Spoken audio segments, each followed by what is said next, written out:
Hello everyone, that Manga Kid here to do a review of Don't Call Me Dirty by Gorou Kanbe. This is a newer Tokyopop release. It is a boys love title. It does not have an explicit content warning. It's just older teen. There's a little bit of sexual theme, but not really. Oh, that's an adorable picture. um, it is about Shoji. That's his name, Shoji. He is an openly gay man, which I felt was refreshing. He owns, or he works at, I think it's a liquor store. Yes, his father owns a liquor store. He kind of works there, but he also next door is the candy convenience kind of store that a very elderly gentleman owns who is always sleeping. He is never awake. So Shoji goes over to the candy store quite often to help run it because the owner just can't do it. And so he kind of hangs out with the neighborhood kids a lot because the neighborhood kids are always at the candy store.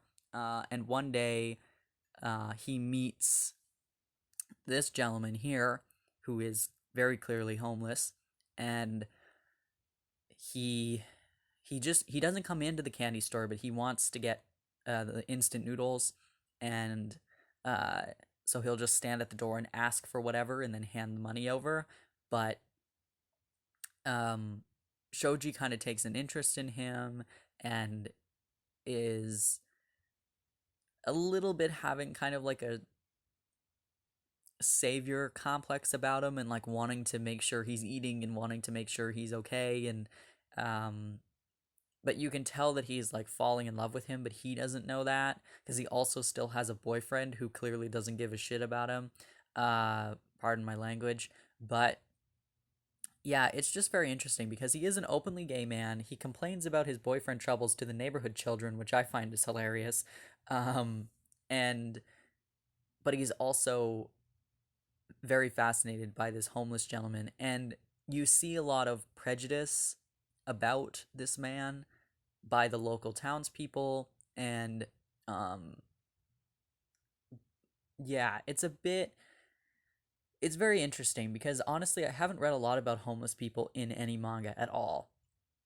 And living in a city that I do, which has a very large homeless population, um it's fascinating to me that I read so much manga and very rarely does it touch on homelessness. And uh so I was able to connect with this in a way that, like, the way that people talk about this man is stuff I hear daily. Um, and it's a bit different in this sense because it seems to me that he is like the only homeless person that these people have ever seen.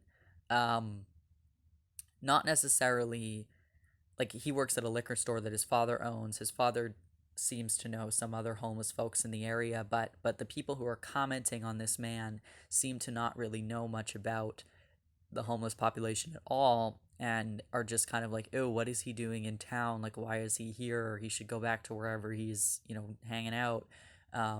He's dirty, he smells, whatever. Um, yeah, it's just fascinating.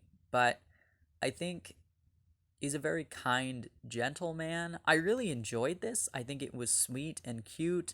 I think that the portrayal of um, the way people react to this gentleman is quite realistic.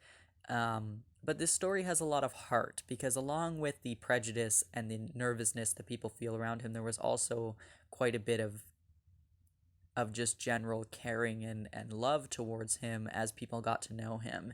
And the art is quite cute. Little pudgy kid. Um, there's quite a bit of dialogue. But yeah, it's just sweet. It's a nice short kind of story. I like kind of small town stories with the shops and stuff, and it was just sweet, and it's a nice little one-shot BL title that isn't super explicit, so if you're not into the super explicit BL, then this is one to pick up. It's very much it's a story. It's not just porn. this is very much um, a story about these two people getting to know each other and breaking walls down. Um, this guy has only dated assholes, clearly, because he is, I don't know, him talking about his boyfriends. I'm like, dude, you gotta find better men. You gotta find better men. And this guy who's just like clearly down on his luck and not trusting of anybody, having to learn to trust this little dweeby dude who keeps following him around. Um, yeah, it's just kind of fun and sweet. And yeah, if you've read this, I'd love to hear your thoughts. If you've read any of Tokyopop's other BL titles that they've been coming out with recently, their one shots, I'd love to hear your thoughts on if I should pick those up or not, because I've had my eye on a few of them. I think it's like Deco Boko Sugar Days, and there's one called Replay, I think, as well. Um, I don't want spoilers or anything, but if you think I should pick those up, then do let me know. Um, yeah, anyway, thanks for watching.